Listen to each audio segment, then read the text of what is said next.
షాలెంరాజ్ బోధలు. సంఘం మహాశ్రమల కాలంలో ఈ భూమి మీదే ఉంటుందని, క్రీస్తు విరోధి పరిపాలనను కూడా సంఘం అనుభవిస్తుందని షాలెంరాజ్ బోధిస్తాడు. అప్పుడు ఇక వాడి గవర్నమెంటు రన్నింగ్లోకి వస్తుంది. ఇక వాడు దేవుడు అన్నట్టు. వాడిని భయంకరంగా ప్రతిఘటించేటువంటి గుంపు ఒకటి భూమి మీదనే ఉంటుంది. అదే మనం.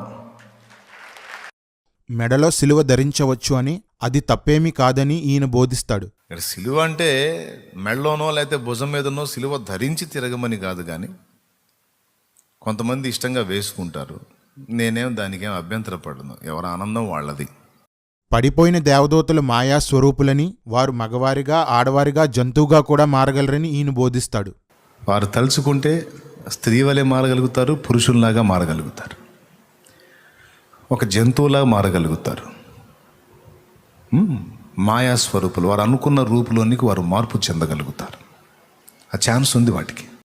మన శరీరంలో కూడా 7 చక్రాలు ఉంటాయి. ఈ యొక్క భ్రూమధ్య స్థానంలో ఉండేటటువంటి ఆజ్ఞా చక్రము ఎప్పుడూ ఉత్తేజంతో ఉండాలి, ఎప్పుడూ శక్తి సంపన్నమై ఉండాలి అంటే తప్పకుండా ఆ యొక్క ఆజ్ఞా చక్రాన్ని దేనితోటో ఒకదాన్ని కప్పి ఉంచాలి.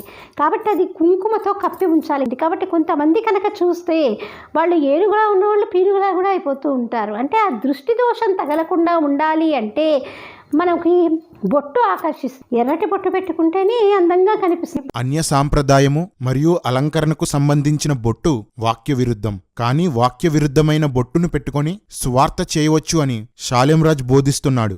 బొట్టు పెట్టు, అయితే ఒక నిలువు గీత ఒక అడ్డగీత పెట్టు. పెట్టు పెట్టు అద్భుతంగా పెట్టు పెట్టు బొట్టు పెట్టు, ఒక నిలువు గీత ఒక అడ్డగీత. బొట్టు కదా నువ్వు, ఇక్కడ నేను.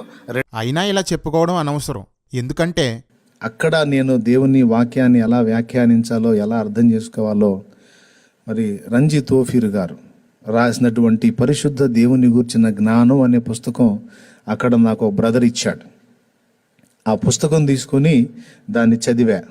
ఓఫీర్ బోధలే షాలెంరాజ్ బోధలు. As it is copy.